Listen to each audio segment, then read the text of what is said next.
पश्चिम Asia में जारी युद्ध के बीच भारत ने एक बार फिर बड़ा कूटनीतिक कदम उठाया है, जहां प्रधानमंत्री नरेंद्र मोदी ने सऊदी अरब के क्राउन प्रिंस मोहम्मद बिन सलमान से बातचीत कर न सिर्फ क्षेत्रीय सुरक्षा बल्कि वहां पर रह रहे लाखों भारतीयों की सुरक्षा को लेकर के भी गंभीर चर्चा की है।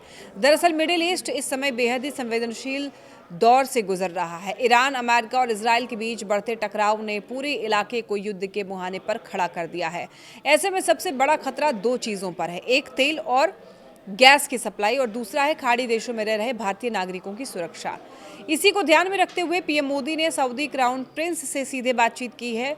दोनों नेताओं ने साफ तौर पर कहा है कि अंतर्राष्ट्रीय समुद्री रास्तों यानी कि शिपिंग लाइनों को हर हाल में खुला और सुरक्षित रखना बेहद जरूरी है, क्योंकि यही रास्ते दुनिया की अर्थव्यवस्था की रीढ़ हैं और इन पर किसी भी तरह का खतरा पूरी दुनिया में महंगाई और ऊर्जा संकट को बढ़ा सकता है।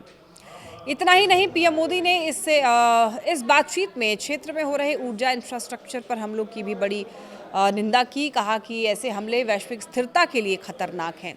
लेकिन इस बातचीत का सबसे अहम पहलू रहा भारतीयों की सुरक्षा। पीएम मोदी ने सऊदी नेतृत्व को धन्यवाद दिया कि वहां पर रह रहे भारतीयों की सुरक्षा और भलाई का ध्यान रखा जा रहा है।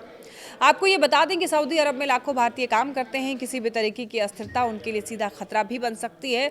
इसीलिए भारत लगातार डिप्लोमेटिक स्तर पर एक्टिव है और हर बड़े देश से संपर्क में भी बना हुआ है। ये बातचीत सिर्फ एक कॉल नहीं बल्कि भारत की उस रणनीति का भी हिस्सा है जिसके जरिए वो न सिर्फ अपने नागरिकों की सुरक्षा सुनिश्चित करना चाहता है बल्कि वैश्विक स्तर पर शांति और स्थिरता बनाए रखने के लिए भी काफ़ी अहम भूमिका निभा रहा है।